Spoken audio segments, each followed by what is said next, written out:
Buenos días, hermanos, gracia y paz. Amén.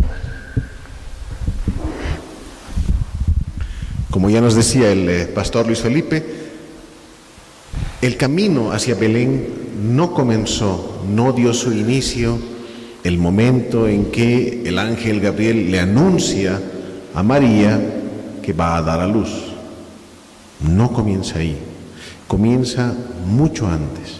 Y vamos a comenzar a estudiar, vamos a comenzar a mirar atentamente a esta historia que en realidad no solamente va a tener esas características de una lección de historia, ¿sí? Vamos a orar.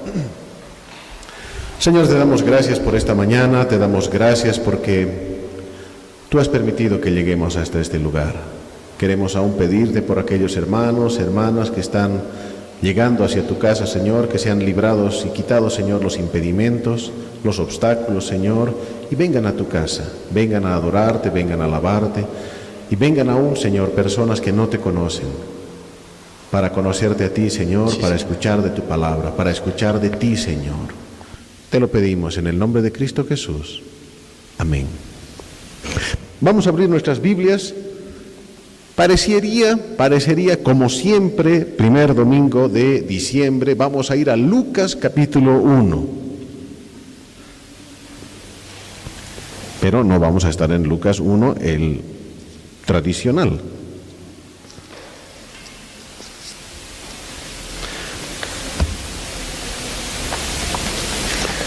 Vamos a ir a Lucas 1 al versículo 67. 67 hasta el 80, es decir, el final de este capítulo 1.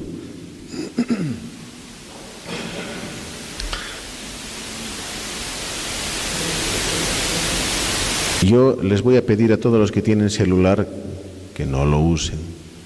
Hay Biblias al fondo y podemos echar mano de esas Biblias, por favor, ¿no? Ya saben, los adolescentes que estudian conmigo tienen las reglas cero, ¿no?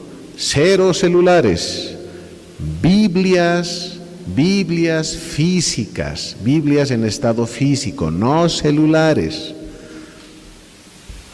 El celular no deja de sonar, no deja de hacer, a pesar de que lo pongamos en modo silencioso o lo que sea, pero no deja de distraer nuestra atención. Bien. Muchas gracias Gonzalo.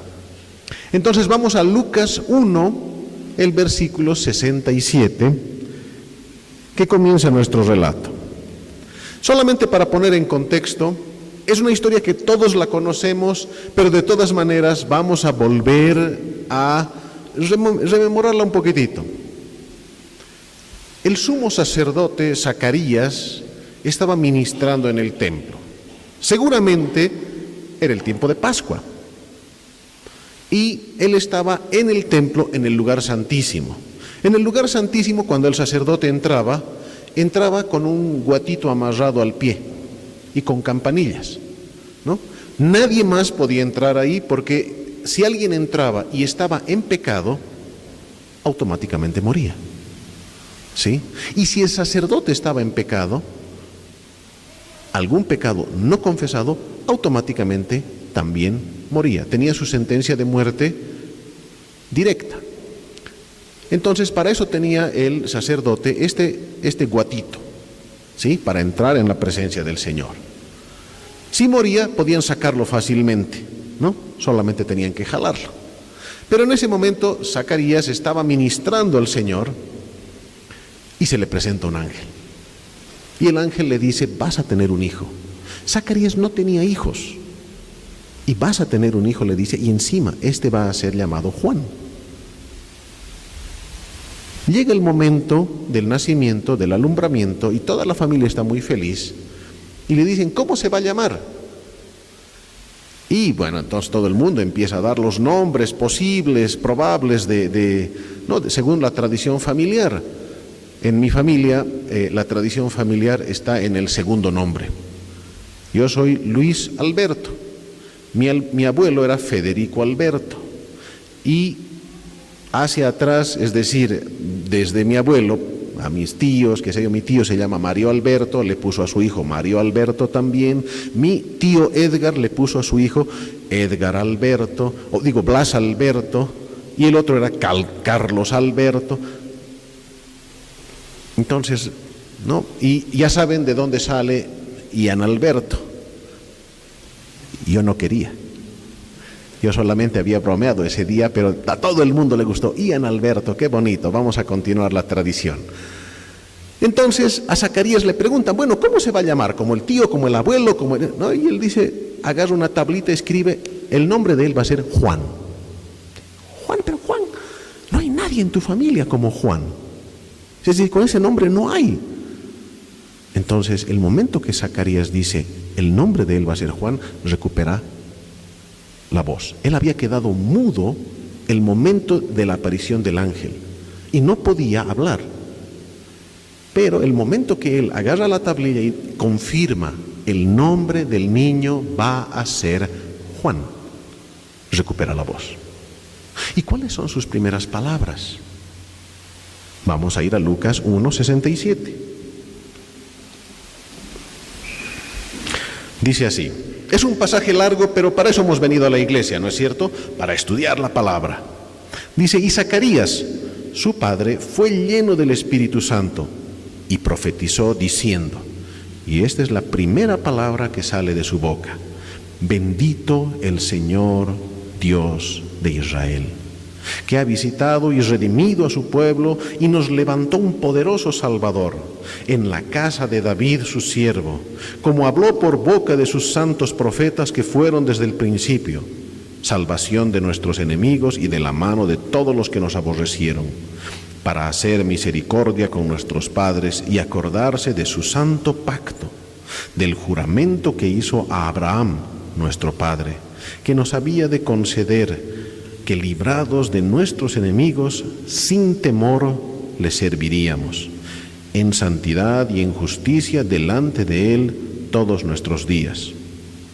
Y tú, niño, profeta del Altísimo serás llamado, porque irás delante de la presencia del Señor para preparar sus caminos, para dar conocimiento de salvación a su pueblo, para perdón de sus pecados, por la entrañable misericordia de nuestro Dios, con que nos visitó desde lo alto la aurora, para dar luz a los que habitan en tinieblas y en sombra de muerte, para encaminar nuestros pies por camino de paz.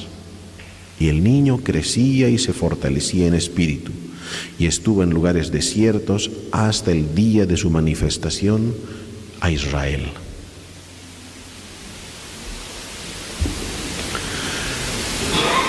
El camino a Belén no había comenzado entonces con el anuncio del ángel Gabriel a María para que vayan. No había comenzado con el nacimiento de Jesús, no había comenzado con el nacimiento de Juan el Bautista. Comienza, y aquí nos da la historia, comienza con Abraham. ¿Quién era Abraham? ¿Cuánto tiempo antes había vivido Abraham? Abraham tenía más o menos una historia de unos 4000 años antes de Cristo, de tal manera que había sido el precursor de la venida del Mesías. Ahora, vamos a recordar un poquitito rápidamente. Viene el Génesis, Adán y Eva. Adán y Eva pecan. Y hay una gran degeneración terrible en toda la humanidad, hasta que llega el diluvio. ¿Sí? Curiosamente en la Biblia tenemos justo antes del diluvio un montón de generaciones, y este fue hijo de tal, y este tenía hijo, ¿no? Y este fue su hijo, y este fue su padre, y este fue su padre, y este engendró, ¿no? Pero es como esas historias larguísimas, monótonas, donde no pasa nada. Y de repente llega el diluvio. Y luego del diluvio volvemos a tener las mismas generaciones. Esta persona engendró a tal, engendró a tal, engendró a tal. Y tenemos la misma historia que antes. La gente todavía se estaba corrompiendo, la gente todavía estaba en maldad. Y entonces llega Génesis 12, y es a donde vamos a ir ahora. Vamos a abrir nuestras Biblias en Génesis 12.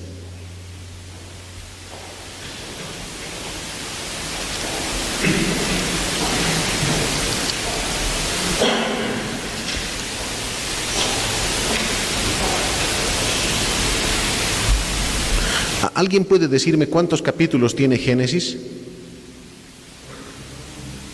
¿Cuántos? Aunque sea un número aproximado, 20, 30, 40, 50.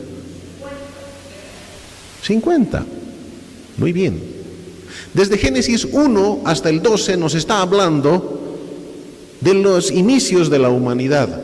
Y aquí en Génesis 12 aparece esta personalidad importante. ¿Quién tiene Génesis 12 del 1 al 3? Por favor, ¿puede leerlo? Génesis 12 del 1 al 3. Se pone en pie y lo lee, por favor. Eso, adelante, hermana.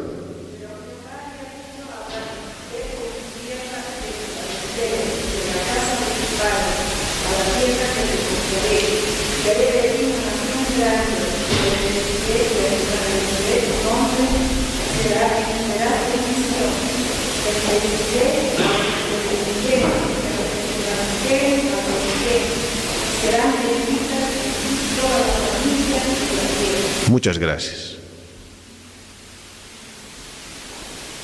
Dios había llamado a Abraham. De en medio de todo ese caos de generaciones, de personas, de corrupción, Dios llama y escoge a una persona. Ven, Abraham. No a su padre, no a su tío, no a su hermano, a él, a Abraham. Ven, voy a hacer de ti una nación grande. Voy a hacer que tú seas bendición y voy a bendecir a todas las familias de la tierra en ti. Tremenda, tremenda afirmación. Yo no sé cuántos de ustedes han visto, yo era fanático de ver esta película Terminator. Y Terminator empieza en el año 2020 y tantos y no sé qué, que ya está a la vuelta de la esquina. Y las máquinas habían tomado control del mundo, y al ir viendo la película, creo que es en la segunda parte, identifican al científico que había logrado generar esta capacidad de las máquinas de tener su autorregulación y de tener la capacidad de decisión. Y van la protagonista y la máquina hombre se presentan delante de él y le dice: lo que usted ha descubierto y lo que usted está trabajando va a causar la muerte de 3.000 millones de personas. Y esa es una factura muy grande. Esa es una película, ese es un supuesto. Vamos a un caso de la vida real.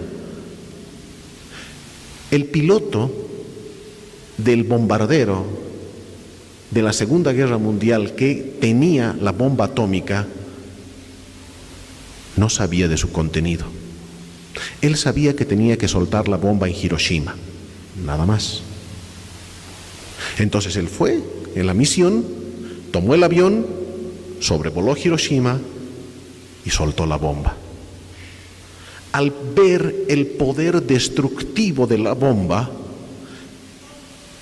él se dio cuenta que en ese instante habían desaparecido cientos de miles de personas por esa bomba. Este piloto volvió a su base y lo que hizo fue irse a un monasterio, porque no podía lidiar con la culpa de haber sido, a pesar que él no tomó la decisión, pero él tenía esa responsabilidad sobre sus espaldas. Él había sido quien ha lanzado la bomba atómica que finalmente mató a 300.000 personas de un solo golpe. Ahora estamos en otra historia, mucho más simpática. Está Abraham y le dice: ven, yo te voy a bendecir y voy a hacer que sean benditas en ti y por ti todas las familias de la tierra. Tremenda bendición que le dio a Abraham y tremenda misión. Y el Señor ahí anunció lo que iba a hacer en el futuro. Va a venir una bendición que va a ser la mayor y va a alcanzar a todas las familias de la tierra.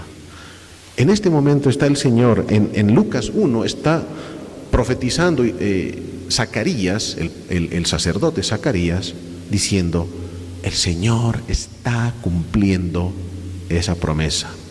Y vamos a retornar un ratito. No lo pierdan, por favor, a Lucas 1. Yo, por ejemplo, ya lo he perdido. Porque vamos a ir extrayendo varias palabras de este pasaje que nos permiten entender qué es lo que está pasando, qué es lo que está sucediendo. Entonces, Zacarías dice, bendito el Señor Dios de Israel, ¿no? Y el 69 dice, y nos levantó un poderoso Salvador en la casa de David, su siervo. Ahora vamos a saltar un ratito al versículo 73. Dice, bueno, el 72 inclusive, dice, para hacer misericordia con nuestros padres y acordarse de su santo pacto, del juramento que hizo a Abraham nuestro padre, que nos había de conceder. Entonces acabamos de hablar de ese pacto que hizo con Abraham, pero versículos más arriba nos habla en el 69, dice, nos levantó un poderoso Salvador en la casa de David, su siervo.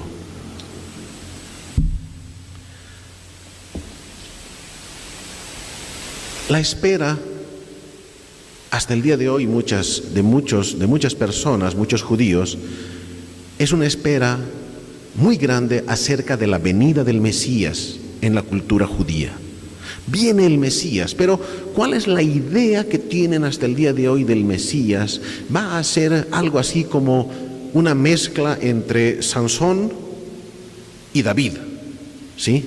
Es decir, David, un gran legislador, un gran rey, pero Sansón con gran fuerza, con gran poder, que con toda esa fuerza va a librar a Israel del poder de todos sus enemigos. Y va a tener una pizquita de Salomón también, porque Salomón era muy sabio. Entonces estamos construyendo una idea de lo que debería ser el Mesías. Y llega Cristo, y llega Jesús, diciendo, si te hieren en una mejilla, da la otra. Si te obligan a caminar una milla, camina 2. Entonces toda esa idea de Sansón y David, y el David el conquistador, el guerrero, se va desmoronando.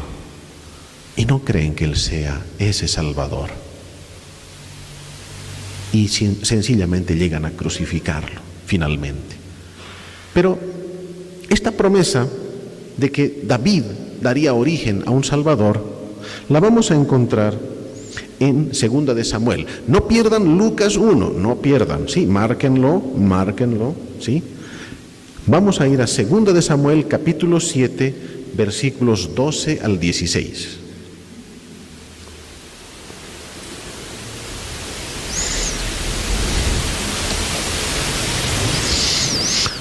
Ha leído una hermana, ahora le pido a un varón que se ponga en pie y lea, por favor, 2 de Samuel, capítulo 7, del versículo 12 al 16.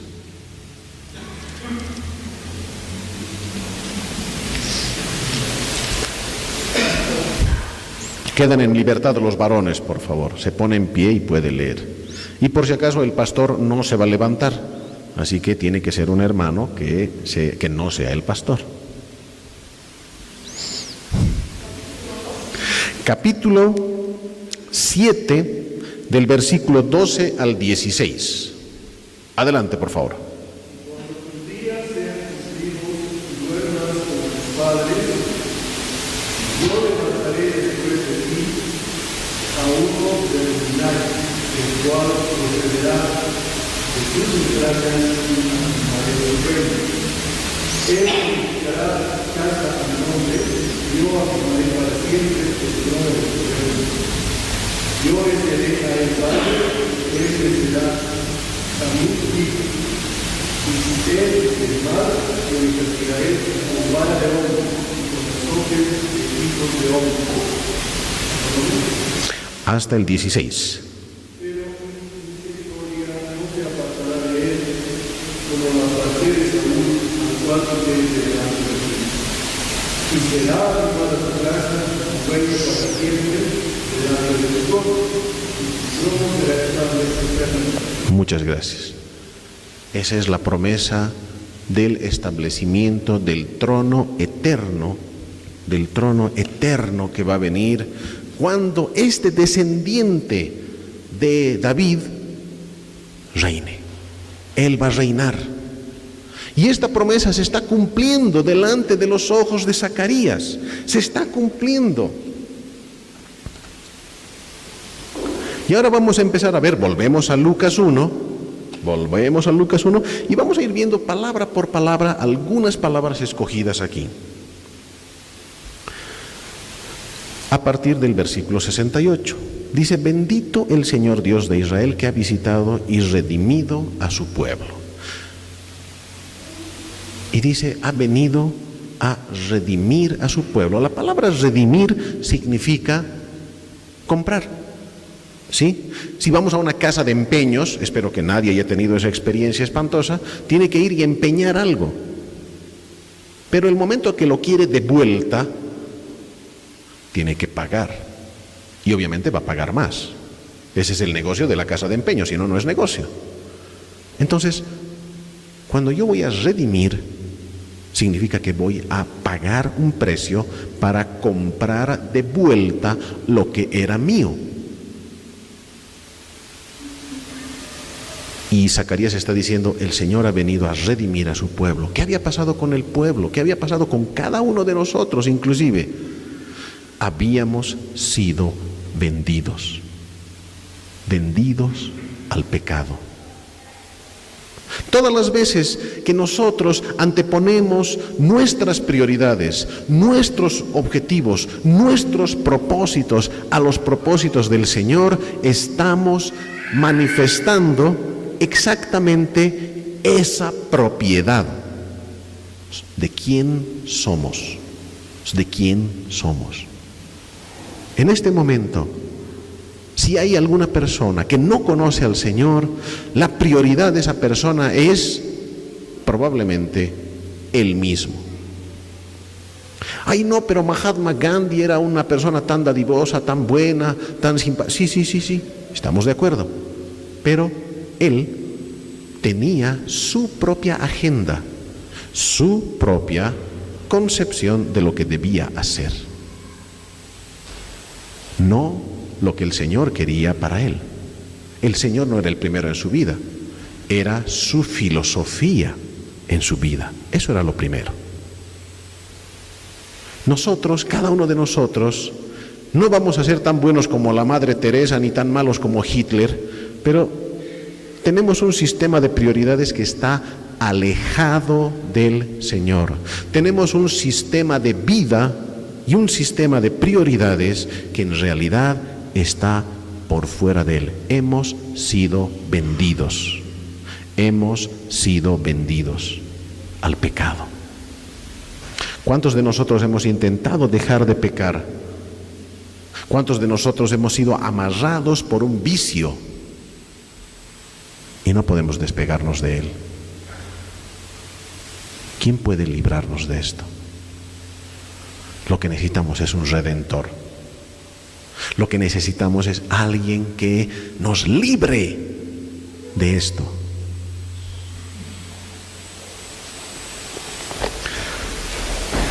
Lo siguiente que podemos ver aquí es, en el 69, nos levantó un poderoso Salvador en la casa de David, su siervo. Este Salvador, pensaban los judíos, va a ser un gran guerrero, va a ser un general, va a ser el George Patton, el John MacArthur de la Segunda Guerra Mundial. Y no fue. Y no va a ser así. Más bien, este poderoso Salvador va a llegar hasta donde nadie ha llegado, hasta nuestro corazón. Y va a cambiar completamente nuestra vida. Y eso es salvación. No es salvación decir, sí, he recibido al Señor para hacer lo que a mí me parece. No va por ahí. No va por ahí la cosa. Yo he decidido entregar mi vida completamente al Señor para hacer lo que Él quiere que yo haga. Punto. Mis pretensiones, mis placeres, mis objetivos, por más bondadosos que sean, deben someterse al señorío del Señor. Eso es un Salvador. Ese es un Salvador. Luego dice,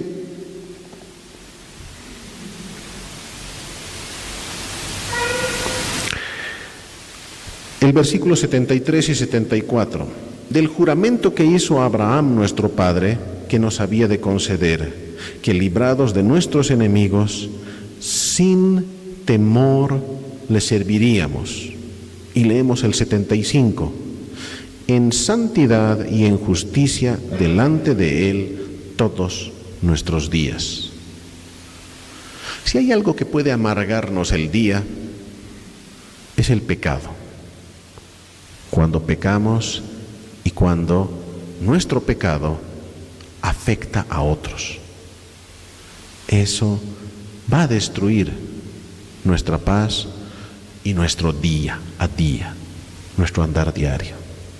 Mi papá él era de otra religión y él tenía la idea de que él tenía que lograr su salvación. Entonces él me ilustraba y decía, ustedes no me dejan caminar en santidad, porque cada vez que yo intento subir 1, 2, 3, 4, 5, a veces llego a las 10 gradas, de repente nosotros como sus hijos, ¿no?, lo hacíamos renegar.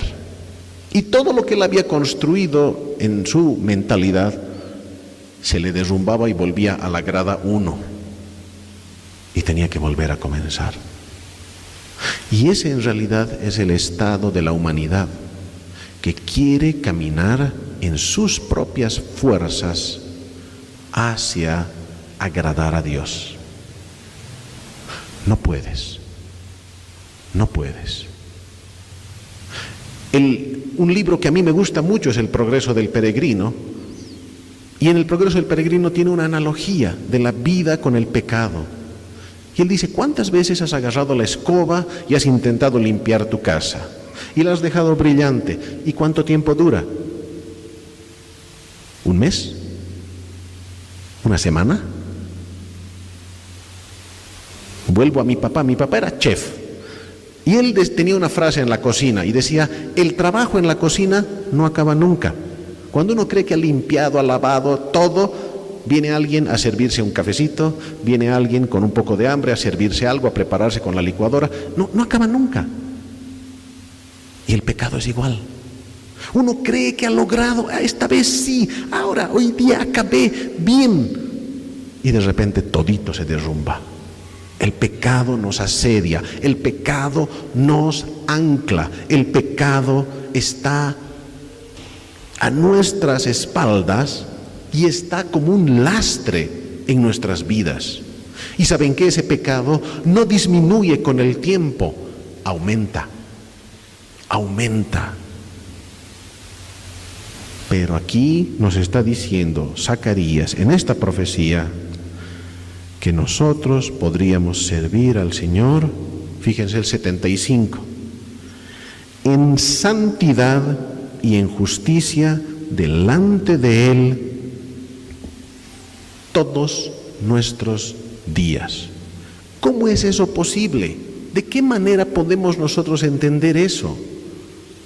Si no es mediante el poder de Dios. Es el poder de Dios que nos permite vivir una vida en santidad. ¿Nos va a alejar del pecado? No. Pero lo que ha hecho es cortar el poder del pecado sobre nuestras vidas. Ha cortado el poder del pecado. Es más o menos como las aves. Todos sabemos que hay la ley de gravedad. La ley de gravedad va a hacer que las cosas caigan, que las cosas desciendan. Pero aparece un ave, extiende sus alas y vence la ley de la gravedad. ¿Cómo así? Porque hay una ley superior a la ley de la gravedad que permite que esta ave vuele. Esa ley ha hecho que, o ha invalidado de alguna manera, no invalidado, sino más bien ha superado a la ley de la gravedad. De la misma manera, la ley de la misericordia de Dios ha cortado con la ley del pecado y nos permite sobreponernos al pecado. No vamos a dejar de pecar. No, nadie está diciendo eso.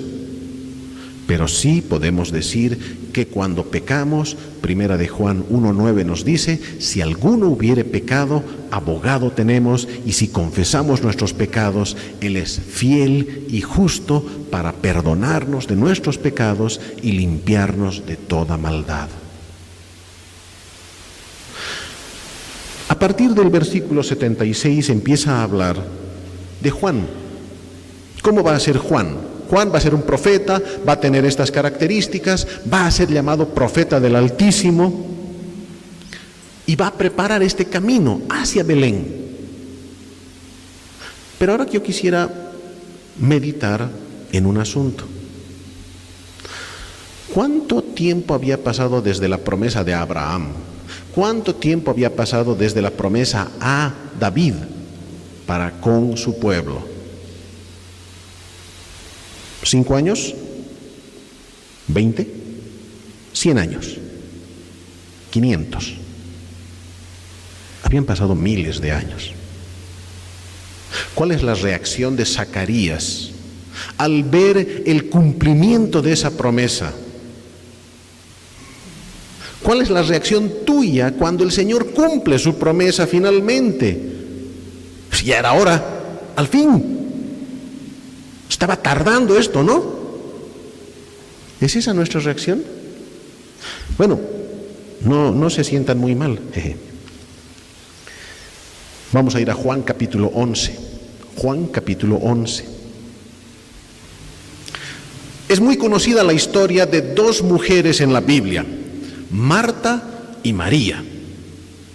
Y quienes las conocemos, ¿no? Muchas veces cuando vemos a alguien afanado, ay, estás como Marta, ¿no? Todo apresurado, todo agitado. Tienes que ser más como María. María se sentaba a los pies del Señor y lo escuchaba, y todo el servicio del almuerzo estaba ahí, no hay problema. Tiempo hay para alabar el servicio, pero para escuchar al Maestro es un tiempo importante, no sé cuándo se repita. Tiempo para limpiar la casa es después. Está el Maestro aquí, vamos a escucharlo. Marta y María. Pero vamos a ir a Juan capítulo 11, versículo 21. No pierdan de vista Lucas 1.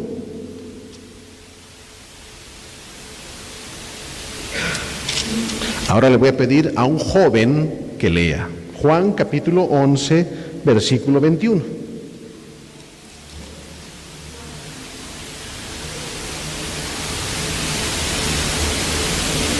Solamente para entrar en contexto, un ratito Dan, gracias. Solamente para entrar en contexto, ¿qué había pasado? Lázaro estaba enfermo. No había hospital obrero, no había emergencias, no había ambulancias, no había celulares. Y le comunican al Señor que está enfermo. Y el Señor dice, ¿está bien? Voy enseguida. Pero Lázaro muere. Y ahí viene Juan 11, 21. ¿Puedes leer, por favor?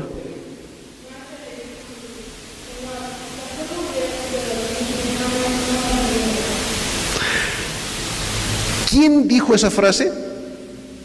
Marta. Está Marta. Si hubieras estado aquí, mi hermano no habría muerto. Yo no sé si nos imaginamos hablarle así al Señor. Oye, si no te hubieras tardado, si no hubieras decidido estar ahí un ratito más comiendo helados, no habría pasado esto. Vamos a ir un poquito más adelante. Versículo 32. Del mismo Juan 11. Versículo 32. ¿Quién puede leerlo, por favor? Se pone en pie y lo lee. No puedes tú, Dan. Ya no. Ya has tenido tu oportunidad.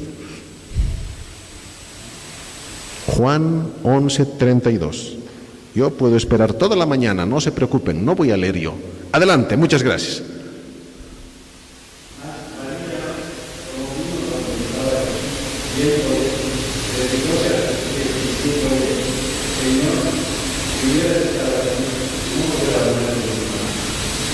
Caramba, qué sorpresa. Ahora es María. La muerte es algo sobrecogedor en realidad. Y María reclama: si hubieras estado aquí, si no te hubieras tardado, mi hermano no habría muerto. Tenías que haberte apresurado. Es tu amigo. Tú lo querías a él. ¿Por qué te has tardado? Con una sola palabra tuya podía haber sido sanado. ¿Por qué? ¿Por qué? Y el reclamo entonces ahora viene de Marta y de María. Pero ahí entramos todos. En esa categoría entramos todos. El Señor está tardando en cumplir su promesa y nosotros estamos desesperándonos y finalmente decimos: caramba, ya era tiempo. O finalmente podemos llegar al extremo como Marta y María y decirle: Señor, has llegado tarde. Es tarde. Ya fue. Ya no interesa. Y podemos llegar a darle la espalda al Señor. Cuando el tiempo del Señor es otro. ¿En qué momento llegó Jesús entonces? ¿En qué momento estamos ahora de la historia? En ese camino hacia Belén. Vamos a ir a Gálatas capítulo 4, versículo 4. Muy sencillo, ¿verdad? Gálatas 4, versículo 4.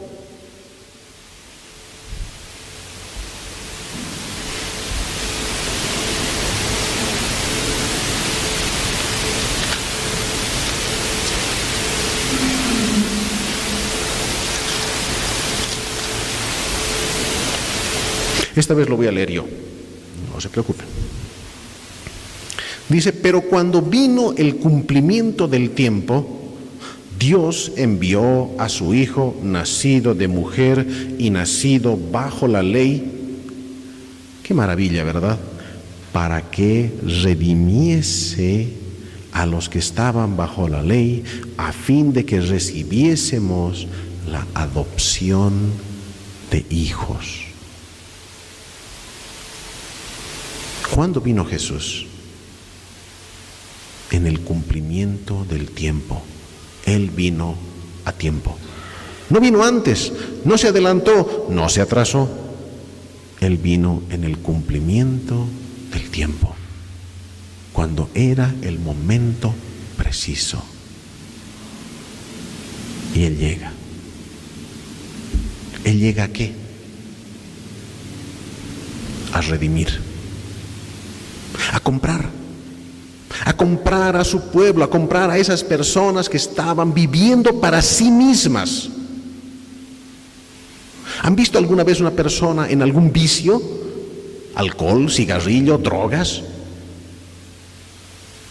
¿Por qué está ahí? Sí, hay una dependencia química, estoy de acuerdo. Pero ¿saben qué? En el fondo, ¿a quién está agradando esa persona? Es a sí mismo. Ha hecho un ídolo para sí mismo.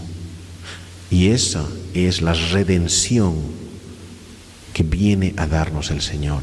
¿Sabes qué? No vas a vivir para ti, vas a vivir para mí. Ahora, en esta historia hemos encontrado entonces a personajes muy importantes. Abraham, está también David,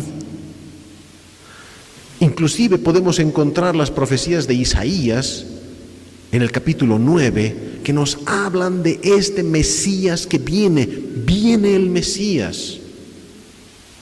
Solamente un pequeño paréntesis. Nosotros en la cultura más occidental hablamos de Cristo. Los judíos hablan de Mesías, es la misma palabra, una en hebreo, la otra en griego.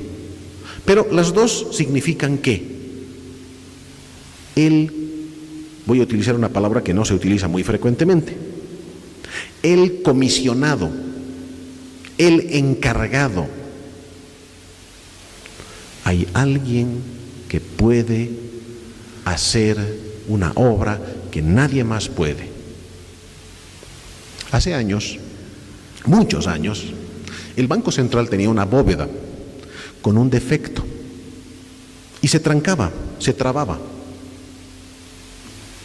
Y se trabó. Un buen día se trabó la bóveda del Banco Central con toda la plata del país. Estaba trancada. Entonces llamaron a los expertos, llamaron a unos, llamaron a otros, y nadie conseguía destrancar la bóveda.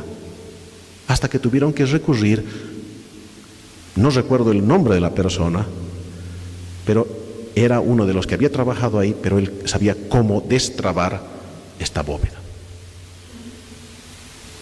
Entonces llegó él, puso su oreja en la puerta, hizo un movimiento y estaba solucionado.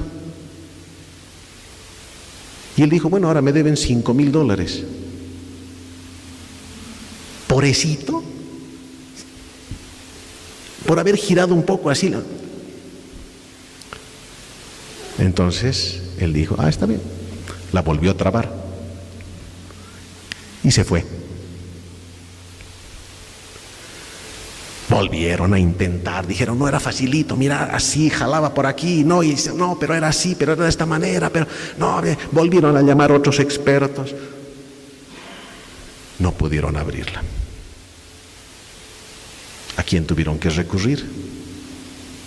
Ahora, él dijo, ahora son $15,000 por adelantado. Si no, no hay nada. Bien, con esta historia un poquitito jocosa, quiero ilustrar quién es el Mesías. ¿Quién puede redimir del pecado? Hay uno solo. ¿Quién puede comprar una vida? Comprar una vida y dar a cambio otra. Nadie. Recuerdo la historia que contó alguna vez el hermano Pablo en sus meditaciones, como una madre desesperada en la cama del hospital por su hija que necesitaba un trasplante de corazón, tomó la decisión de quitarse la vida y con una nota al lado, por favor, entréguenle mi corazón a mi hija. Eso es dar la vida. Eso es entregar la vida, pero nadie tiene la capacidad de dar la vida y de volverla a tomar. Y eso es lo que hizo Cristo. No solamente Él tomó tu vida, sino que Él te ha dado otra vida a cambio. Él viene a darte otra vida a cambio. Y en Génesis capítulo 12, versículos 1 al 3, hay una invitación escondida. Porque no dice que la bendición va a ser para el pueblo judío. No dice que la bendición va a ser para Israel. Dice, serán benditas en ti todas las familias de la tierra. Todas las familias de la tierra. Inevitablemente todos nosotros hemos pertenecido a una familia o estamos formando una nueva familia. Y la bendición de Dios que se ha pronunciado hace miles de años nos alcanza. Y quiero poner un pequeño último tinte, un poquitito dramático acá. El Señor está cerca. Santiago nos dice, el Señor está a las puertas. Y otra vez estamos, pero son 2000 años que ha dicho eso el Señor. ¿No se está tardando un poquitito? Cuando Él venga, ya no va a haber segunda oportunidad. Cuando Él venga, lo que tiene que consumarse de juicio se va a consumar. Y no vamos a tener escapatoria. El Señor está extendiendo esta invitación desde Génesis 12 hasta hoy día. ¿Y saben qué? En esta historia que ha estado Abraham, que ha estado David, está extendiendo esa invitación a ti. Jorge, Carlos, a cada uno de nosotros nos está extendiendo la invitación. Ven, como Abraham, ven, voy a hacer de ti una nación grande. Ven, vas a pertenecer a una nación, a una cultura diferente. Ven, vas a salir de en medio de esos desastres y cosas terribles que acontecen y vuelven a acontecer y vuelven a acontecer y son recurrentes. Ven, ven. Y esa es la invitación hoy día.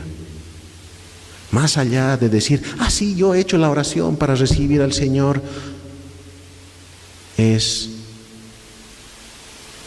cuánto en realidad hemos entregado al Señor de nuestra vida. ¿Estamos viviendo para Él? ¿De verdad que estamos haciendo nuestra vida conforme a lo que Él dice? En Colosenses dice, ustedes han recibido el Evangelio para vivir para su entera satisfacción, para su entero agrado, para el entero agrado del Señor, no el tuyo, no el tuyo. ¿Cuánto estamos viviendo así? ¿Realmente hemos entregado nuestra vida al Señor? ¿Realmente tenemos esa paz, esa tranquilidad en nuestra vida? Ahí, en tu habitación, en tu intimidad, tu vida realmente tiene esa paz, tiene esa calidad, o estás viviendo por debajo, conformándote con lo que hay. El Señor nos ha prometido vida y vida en abundancia. ¿Cuán abundante es nuestra vida hoy día? Sí. Y cuando el Señor pronuncia esa palabra, yo he venido para darles vida y vida en abundancia, está justo al lado de una fuente de agua. Hoy día las vertientes son muy valiosas aquí en la zona sur. Una vertiente, imagínense, solamente para entrar en contexto, como las aguas que corren hacia el Silala. ¿Cuánto tiempo están corriendo esas aguas? Más de 100 años. No es un charquito, no es una represa que se ha secado. Es un manantial de agua que dura cientos de años. Y de esa manera el Señor quiere darnos vida, vida en abundancia. Vuelvo a preguntarte, ¿cuán abundante es tu vida? ¿Así? ¿Como para estar brotando esa agua por cientos de años? ¿O como la represa de Jampaturi que se seca luego de 20? ¿Cómo estamos? ¿Cómo estamos? Vamos a ponernos en pie.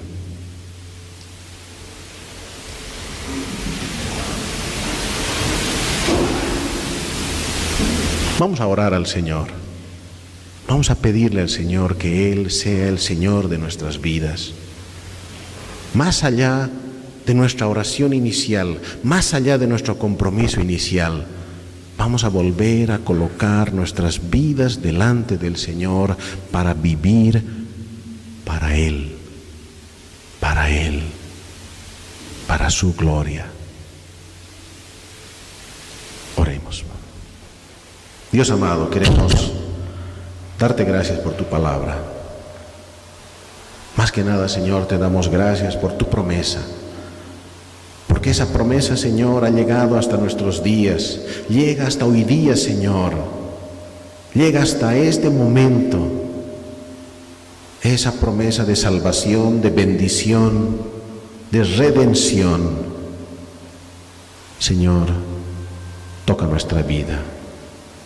Señor, pon en nosotros.